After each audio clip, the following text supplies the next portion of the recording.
Hello students, welcome to my channel. तो आज मैं आप सभी को इस वीडियो में क्लास 9th के चैप्टर नंबर 1 नंबर सिस्टम की एक्सरसाइज 1.2 का क्वेश्चन नंबर 4 करवाने जा रही हूं। तो बेटा आपको क्वेश्चन नंबर 4 में ना एक एक्टिविटी दी हुई है। इस एक्टिविटी में आपको एक स्क्वायर रूट स्पाइरल बनाना है। ठीक है, अब ये जो स्क्वायर रूट स्पाइरल है ये आपका इन स्क्वायर रूट से बनेगा। ठीक है, यानी कि इन स्क्वायर रूट से आपका ये स्पाइरल बनकर तैयार होगा। ओके, तो सबसे पहले आपने √2 लेना है, फिर √3 लेना है, फिर √4 लेना है, फिर √5 लेना है, फिर √6 ड्रॉ करना है, फिर √7 लेना है। ठीक है, तो ये ऐसे ऐसे आगे चलता जाएगा और इन स्क्वायर रूट से ये आपका स्पाइरल बन जाएगा।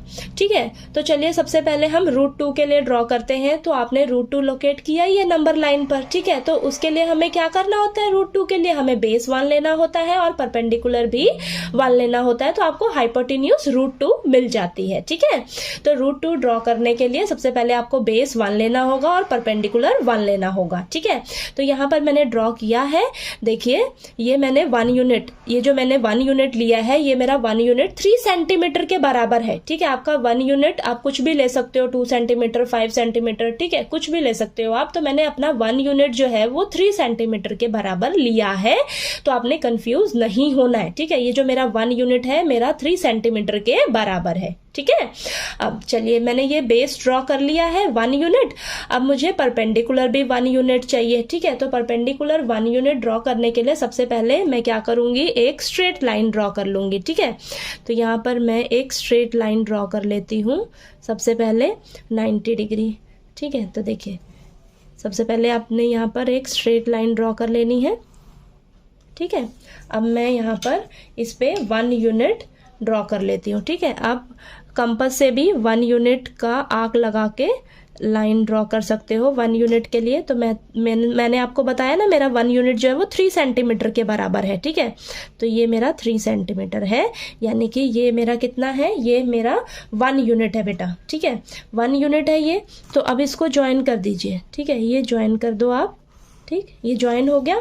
तो ये जो मेरा 1 यूनिट हो गया, ठीक, और ये 1 यूनिट, ये बेस भी मेरा 1 यूनिट, तो ये कितना हो जाएगा आपका √2 यूनिट।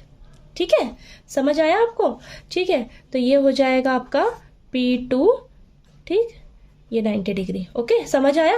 अब √2 ड्रॉ हो गया आपका। अब √2 के बाद क्या ड्रॉ करेंगे हम, √3। अब √3 के लिए आपका बेस √2 होना चाहिए, परपेंडिकुलर 1 होना चाहिए। तो देखिए ये बेस हो जाएगा आपका √2 और यहां से आप परपेंडिकुलर क्या लोगे, 1 यूनिट लोगे। तो परपेंडिकुलर 1 यूनिट लेने के लिए सबसे पहले आप फटाफट से एक स्ट्रेट लाइन ड्रॉ कर लीजिए। ठीक है, तो यहां पर अपना D रखिए इस सेंटर पॉइंट पर। ठीक है, यहाँ पर रखा D। ठीक है, 90 डिग्री के लिए एक स्ट्रेट लाइन ड्रॉ कर लीजिए बेटा। ठीक है, तो ये मैं ड्रॉ कर लेती हूँ। अब इस स्ट्रेट लाइन पर आपने 1 यूनिट ले लेना है। ठीक है, ठीक, अब यहाँ पर मैं 1 यूनिट लेती हूँ। 1 यूनिट मेरा 3 सेंटीमीटर के बराबर है। तो यहाँ पर आप कंफ्यूज मत होना कि मैं 3 सेंटीमीटर क्यों ले रही हूँ, क्योंकि मैंने 1 यूनिट जो है अपना 3 सेंटीमीटर के बराबर ले रखा है। ठीक है, तो ये हो गया। अब इसको ज्वाइन कर लीजिए। ठीक है, इसको ज्वाइन कर लिया हमने। अब ये कितना हो जाएगा मेरा, ये P3 हो जाएगा। ठीक है, और ये मेरा 1 यूनिट है और ये मेरा √3 यूनिट है। ठीक है, समझ आया।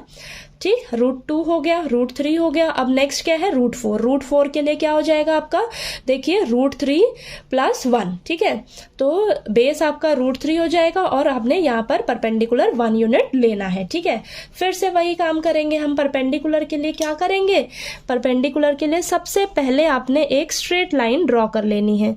ठीक है, तो यहाँ पर ध्यान से आपने यहाँ पर सेंटर पे रखिए। ठीक है, तो ये 90 डिग्री के लिए यहाँ पर ये 90 डिग्री है। ठीक, तो यहाँ पर यहाँ से आप स्ट्रेट लाइन ड्रॉ करिए। स्ट्रेट लाइन ड्रॉ करी। अब इस पे मैं 1 यूनिट ले लेती हूँ। 1 यूनिट ड्रॉ कर लेते हैं। ठीक, तो ये मैंने 1 यूनिट ड्रॉ कर लिया। अब फटाफट से इसको हम ज्वाइन कर लेते हैं। ठीक है, ये ज्वाइन कर लिया मैंने। ठीक, अब ये देखिए ये मेरा P4 हो जाएगा। ओके, और ये देखिए ये मेरा 1 यूनिट है और ये मेरा √4 यूनिट है। समझ आ रहा है कैसे करना है? ठीक है, अब √4 के बाद क्या होगा? √5 होगा। √5 देखिए आपका कैसे बनेगा? √4 + 1 यानी कि √4 + 1। √4 आपका बेस होगा, 1 आपका परपेंडिकुलर होगा। ठीक है, अब √4 को बेस मानिए, यहाँ से 1 यूनिट क्या लोगे आप? परपेंडिकुलर लोगे। ठीक है, तो परपेंडिकुलर ड्रॉ करने के लिए मैं आपको क्या बोल रही हूँ कि सबसे पहले आपने एक स्ट्रेट लाइन ड्रॉ कर लेनी है, तो उस पर मतलब आपका बिल्कुल अच्छे से क्लियर बनेगा। ठीक है, डायग्राम। ठीक है, तो यहाँ पर देखिए, ये आप पेंसिल जो है इसको इरेज कर दीजिएगा तो बहुत सुंदर बनेगा आपका ये स्क्वायर रूट स्पायरल। ठीक है, अब यहाँ पर मैं इस पे 1 यूनिट का ड्रॉ कर लेती हूँ। ठीक है, 1 यूनिट ड्रॉ कर लेती हूँ। तो ये देखिए 1 यूनिट ड्रॉ कर लिया। अब इसको ज्वाइन कर लेंगे हम।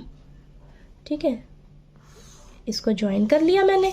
ठीक, तो ये हो जाएगा मेरा P5 और ये है मेरा √5। ठीक है, ये √5 और ये 1 यूनिट। ठीक है, ऐसे ही हम आगे आगे ड्रॉ करेंगे। ठीक है, चलिए मैं ड्रॉ करती हूँ फिर आपको दिखाती हूँ। ओके, तो देखिए बेटा, मैंने ये √10 तक ड्रॉ कर लिया है स्पाइरल। ठीक है, आगे हम √10 के बाद √11 ड्रॉ करेंगे। तो √11 के लिए आपके पास क्या होगा? √10 + 1 यानी कि √10 आपका बेस हो जाएगा और यहाँ से आप परपेंडिकुलर फिर से 1 लोगे। ठीक है, उसको ज्वाइन कर दोगे तो आपको √11 मिल जाएगा। ठीक है, तो आगे सभी ऐसे ही ड्रॉ करेंगे हम। ठीक, तो चलिए ड्रॉ करके फिर आपको दिखाती हूँ पूरा। ओके,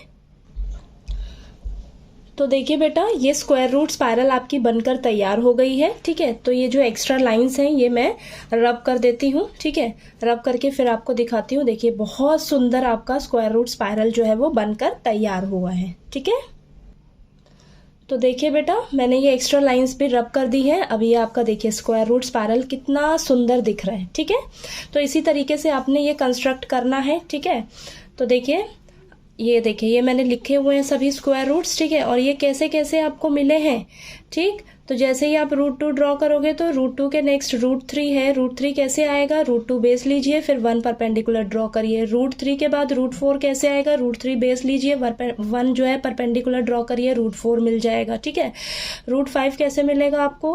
√4 बेस लीजिए, 1 परपेंडिकुलर लीजिए। ठीक है, √5 मिल जाएगा। ऐसे ही ऐसे ऐसे ऐसे ये नेक्स्ट आपके मिलते जाएंगे। ठीक है, तो ऐसे ही इन स्क्वायर रूट से आपका ये स्पाइरल बनकर तैयार हो जाएगा। ठीक है, तो चलिए आपको ये स्क्वायर रूट स्पाइरल वाला क्वेश्चन जो है वो अच्छे से समझ आ गया होगा कि कैसे हमने ये ड्रॉ करना है। ठीक है, कहीं कोई दिक्कत आए आपको तो प्लीज़ आप मेरे से पूछ लीजिएगा, और अगर आपको मेरा पढ़ाया हुआ अच्छा लगे तो प्लीज़ वीडियो को लाइक कीजिए, शेयर कीजिए और ज़्यादा से ज़्यादा सब्सक्राइब कीजिएगा मेरे चैनल को। Thank you so much.